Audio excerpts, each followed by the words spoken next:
Everyone. तो continue करते हैं, टॉपिक था क्वाड्रेटिक इक्वेशंस का। तो क्वाड्रेटिक इक्वेशन में हमने इसके पहले 4.2 पूरी कंप्लीट कर चुके हैं और 4.3 के कुछ questions from quadratic formula method हमने कंप्लीट किए थे। और हम लोग इसके प्रीवियस वाले वीडियोस में एक टैप्स वाला क्वेश्चन कर रहे थे, क्वेश्चन 9।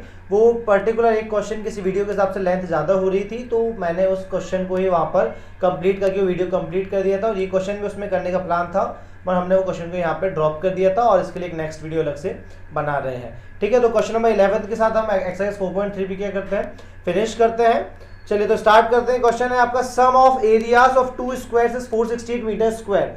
मतलब दो स्क्वायर्स हैं, इन दोनों के एरियाज निकालें और दोनों को प्लस करें, तो प्लस करने पे क्या आ रहा है, 468 मीटर स्क्वायर आ रहा है। और बोला जाए अगर if the difference of their perimeter 24 metre, और अगर उनके पेरीमीटर का जो डिफरेंस है वो 24 मीटर है, मतलब दोनों के पेरीमीटर निकालो, माइनस कर दो, पेरीमीटर को आपस में माइनस करोगे तो जो डिफरेंस आ रहा है ना वो कितना हो रहा है, 24 मीटर। अब बताना है find the sides of the two square, तो आपको दोनों स्क्वायर की साइड निकाल के बताना है। तो हम सपोज करते हैं, पहले तो एक्सरसाइज डाल दें भाई। एक्सरसाइज 4.3 का question number last 11th question है आपका। देखिए बात हो रही है स्क्वायर्स के एरियाज को प्लस करने की। तो एरियाज को आप प्लस करोगे तो कोई भी आगे रख सकते हो, किसी का एरिया पीछे रख सकते हो, कोई प्रॉब्लम नहीं है। मगर सेकंड कंडीशन में बोला गया है कि दोनों के पेरीमीटर का डिफरेंस, मतलब दोनों के पेरीमीटर को आपस में माइनस करो। आप सभी को मालूम है कि डिफरेंस का रूल क्या होता है कि बड़ी वैल्यू में छोटी वैल्यू को माइनस करना। अब हमें ये पता कैसे चलेगा कि कौन सा पेरीमीटर बड़ा है और कौन सा पेरीमीटर छोटा है। तो हम स्टार्ट से ही मानते हुए चलेंगे कि दो स्क्वायर्स हैं आपके पास, है ना, दो अलग अलग स्क्वायर्स हैं, तो हम मानेंगे एक बिगर स्क्वायर और एक को मानेंगे स्मॉलर स्क्वायर। दोनों की साइड भी उसके अकॉर्डिंग अलग अलग मानेंगे। चलिए यहाँ पे देखिए, हम मानते हैं लेट द, ठीक है, let the side of bigger square be x metre, है ना। हमने x मीटर मान लिया है, कोई मीटर यूनिट दी है। और इसके बाद हम मान लेते हैं late the side of smaller square, है ना, स्मॉलर स्क्वायर की साइड भी मान लेते हैं।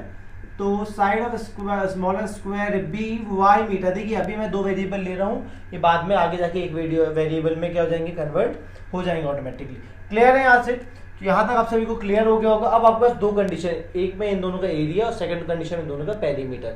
तो पहली कंडीशन हम देखते हैं। चलिए तो अकॉर्डिंग टू फर्स्ट कंडीशन, देखिए फर्स्ट कंडीशन पे अब आते हैं। अकॉर्डिंग टू फर्स्ट कंडीशन, तो फर्स्ट कंडीशन के अकॉर्डिंग दोनों के एरिया की बात हुई थी, तो हम मान लेते हैं, निकाल लेते हैं एरिया ऑफ बिगर स्क्वायर, है ना, और एरिया ऑफ स्मॉलर स्क्वायर। आपको दोनों निकालने पड़ेंगे। तो आप सभी को मालूम है कि जो स्क्वायर होता है, ठीक है ना, उसका एरिया का फॉर्मूला क्या होता है, आपका स्क्वायर के एरिया का फॉर्मूला होता है साइड स्क्वायर। तो एरिया ऑफ बिगर स्क्वायर क्या हो जाएगा भाई, बड़ा स्क्वायर के बड़े स्क्वायर की साइड कितनी, x, और एरिया ऑफ स्क्वायर क्या होता है आपका x स्क्वायर। तो बड़े वाला जो आपका है इसके साइड है x, तो इसका स्क्वायर हो जाएगा x स्क्वायर। वेरी गुड, इसका एरिया क्या हो जाएगा, x square metre square. Clear है? अब इसके बाद देखते हैं एरिया ऑफ स्मॉलर स्क्वायर। ठीक है, छोटे वाले स्क्वायर का एरिया कितना होगा, तो अगेन साइड इनटू साइड होता है। क्या इसके एरिया का फॉर्मूला भाई, छोटे स्क्वायर की साइड कितनी है, y, तो y into y that is y square. तो इसका एरिया क्या हो जाएगा, y स्क्वायर। हमें मालूम है क्योंकि एरिया ऑफ यूनिट तो मीटर आएगी और हमेशा एरिया में स्क्वायर लगता है, तो मीटर स्क्वायर। क्लियर है? Area of square side into side. तो छोटे वाले का एरिया निकालना तो y into y, y square. बड़े वाले का एरिया निकालना तो x into x, x square. और इनकी कंडीशन क्या है कि भाई अगर दोनों को आप प्लस कर रहे हैं तो दोनों का सम ऑफ एरियाज जो आपको दिया 468 दिया है, मतलब x square plus y square दोनों के एरिया को जोड़ दो तो 468 आना चाहिए। That is equation number 1। अब हम आते हैं सेकंड कंडीशन पे। अकॉर्डिंग टू सेकंड कंडीशन, ये देखिए सेकंड कंडीशन में बोला गया है कि दोनों के पेरीमीटर का डिफरेंस। तो हम पहले क्या निकाल लें, पेरीमीटर ऑफ बिगर स्क्वायर, या हाँ ठीक है ना, पेरीमीटर ऑफ बिगर स्क्वायर, और फिर निकालेंगे हम पेरीमीटर ऑफ स्मॉलर स्क्वायर। ठीक है ना, तो पेरीमीटर का सभी को फॉर्मूला मालूम है, that is perimeter of square is equal to 4 into side. Perimeter of square equal to 4 into side. तो 4 इंटू भाई बड़े स्क्वायर की साइड कितनी है, x, तो 4 इंटू एक्स 4x मीटर। और पेरीमीटर ऑफ स्मॉलर स्क्वायर, तो छोटा जो स्क्वायर है 4 इंटू स्मॉलर स्क्वायर साइड कितनी, y, तो 4y मीटर। और मेन कंडीशन क्या बोला गया है कि दोनों के पेरीमीटर का डिफरेंस 24 है, मतलब दोनों पेरीमीटर को आपस में माइनस कर दो। तो माइनस करने पे जो आंसर आएगा दैट इज 24, है ना। तो तो दोनों को माइनस किया जाए, दोनों के पेरीमीटर को। अब बड़े में से छोटे को माइनस करते हैं, हमें मालूम है, यहाँ क्लियरली हमने देखा हुआ है कि जो बिगर स्क्वायर है वो है उसका पेरीमीटर 4x है और स्मॉलर स्क्वायर का जो पेरीमीटर है 4y है, तो कंफ्यूजन ही नहीं जाएगी भाई। 4x बड़ा है माइनस 4y छोटा है, बड़े में छोटे को माइनस करते हैं, इक्वल टू आपका 24 दे के रखा है इनका डिफरेंस। दोनों में से 4 कॉमन निकालो तो क्या बचेगा, x minus y is equal to 24 है, 24 ही दिया है ना, यस 24 मीटर दिया हुआ है। और x minus y is equal to 24, ये मल्टीप्लाई का 4 आएगा अपॉन में, और x माइनस वाई की वैल्यू आपको यहाँ से मिल रही है 6। यहाँ से आप निकाल लें x की वैल्यू, क्योंकि आपको मालूम है कि पूरी इक्वेशन को केवल एक ही वेरिएबल में कन्वर्ट करना है, ठीक है। तो हम क्या करते हैं, यहाँ से x की वैल्यू निकालते हैं, तो वो क्या आ जाएगी, माइनस का y वहाँ जाएगा तो हो जाएगा 6 और वहाँ जाएगा प्लस का y। तो x की वैल्यू आप सभी को मिल गई है 6 प्लस y। क्या हो गई x की वैल्यू 6 प्लस y। अब बस इस x की वैल्यू को आप कहाँ रख देंगे, इक्वेशन 1 में। इक्वेशन 1 में रख दो तो इक्वेशन ट्रांसफॉर्म हो जाएगी ना। तो पुटिंग वैल्यू ऑफ x है ना, putting value of x in equation, value of x in equation 1। क्यों भाई, देखिए हमने यहाँ से x की वैल्यू निकाली है और इसमें यहाँ रख देंगे x की वैल्यू, तो पूरी इक्वेशन एक ही वेरिएबल के फॉर्म में कन्वर्ट हो जाएगी। चलिए x की जगह पे आप वैल्यू पुट कर दीजिए, तो x की जगह पे आपकी वैल्यू क्या आ रही है, x की जगह पे वैल्यू आ रही है 6 प्लस y, तो यहाँ रख दीजिए आप 6 प्लस y का होल स्क्वायर, 6 प्लस y का whole square plus 6 plus y का whole square plus y square as it is, ये होल स्क्वायर है, इक्वल टू में आपका 468। चलिए यहाँ पे आप फॉर्मूला लगाइए और इक्वेशन फॉर्म करिए। तो हम फॉर्मूला लगाते हैं, तो देखिए इक्वेशन क्या आएगी, 6a प्लस b का होल स्क्वायर, तो फॉर्मूला था a square plus 2ab plus b square, तो a स्क्वायर मतलब 6 का square 36 plus 2 into a into b, तो 2 इंटू a की वैल्यू क्या 6, तो 6 2 12 इंटू b मतलब y, तो 12 into y 12y plus b का स्क्वायर मतलब y का स्क्वायर प्लस एक y का स्क्वायर चल रहा था, इक्वल टू में 468। अब y square plus y square हो गया आपका 2y स्क्वायर प्लस का 12y आपका एज इट इज हो गया प्लस का 36 एज इट इज, और 468 को उठा के यहाँ ले आओ तो माइनस का 468 इक्वल टू 0, और 2y square plus 12y plus minus minus और 468 बड़ा इसलिए माइनस का साइन। अब भाई 36 को आप इसमें से माइनस कर लीजिए, तो कितना बचेगा 432 बचेगा मेरे हिसाब से शायद, है ना। जब आप इसमें माइनस करेंगे तो 432 ही बचेगा आपका इक्वल टू। अब पूरे में से 2 कॉमन निकल रहा है, निकालिए, ये बचेगा y square 2 6 12 minus 2 2 4 2 1 3 2 6 12 equal to 0, और ये 2 को भेज दो यहाँ पे 0 के अपॉन में, तो यहाँ बचेगा y square plus 6y minus का 216, ये तो आपका हो जाएगा पूरा 0, है ना। तो उसको मैं डायरेक्ट लिख दे रहा हूँ 0। अब देखिए मल्टीप्लाई करने पे 216 आए और माइनस करने पर 6 आए, ऐसे दो नंबर्स जिनको मल्टीप्लाई करने पे 216 और माइनस करने पर 6 आए। देखिए फटाफट देख लेते हैं, तो हम यहाँ पे निकालते हैं इसका एलसीएम।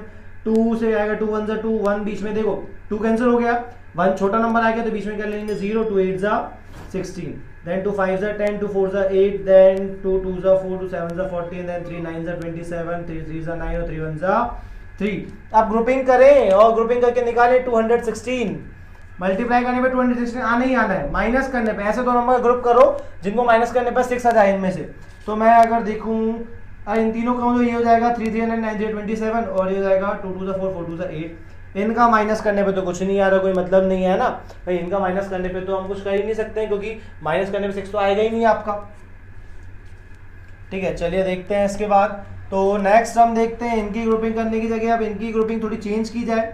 अगर मैं इनकी ग्रुपिंग इस तरीके से करूं, मान लीजिए कि मैंने इन तीनों का ग्रुप बना दिया और इन तीनों का ग्रुप बना दिया, तो जाएगा 2 2 4 4 3 12। देखिए थोड़ा दिमाग आपको भी लगाना पड़ेगा ग्रुप बनाने के लिए, और 3 3 9 9 2 18। देखिए 18 में से आपका 12 जाएगा तो डेफिनेटली 6 बचेगा, ठीक है। तो आपका 6 आ गया है, बाकी मल्टीप्लाई करने पे 216 सोचने की जरूरत है नहीं क्योंकि आपने 216 का ही तो फैक्टराइजेशन किया था यहाँ पे, है ना, प्राइम फैक्टराइजेशन निकाला था ना। चलिए तो दो नंबर्स आपके कौन कौन से हो रहे हैं, y स्क्वायर प्लस 6 की जगह पे आप क्या रख देंगे आप 18 माइनस 12, 18 में 12 के तो वापस 6 बचेगा, बाकी इक्वेशन एज इट इज पूरी इक्वल टू 0, और ब्रैकेट ओपन करें तो y स्क्वायर प्लस आपको हो जाएगा 18y हो जाएगा माइनस का 12y माइनस का 216 इक्वल टू 0।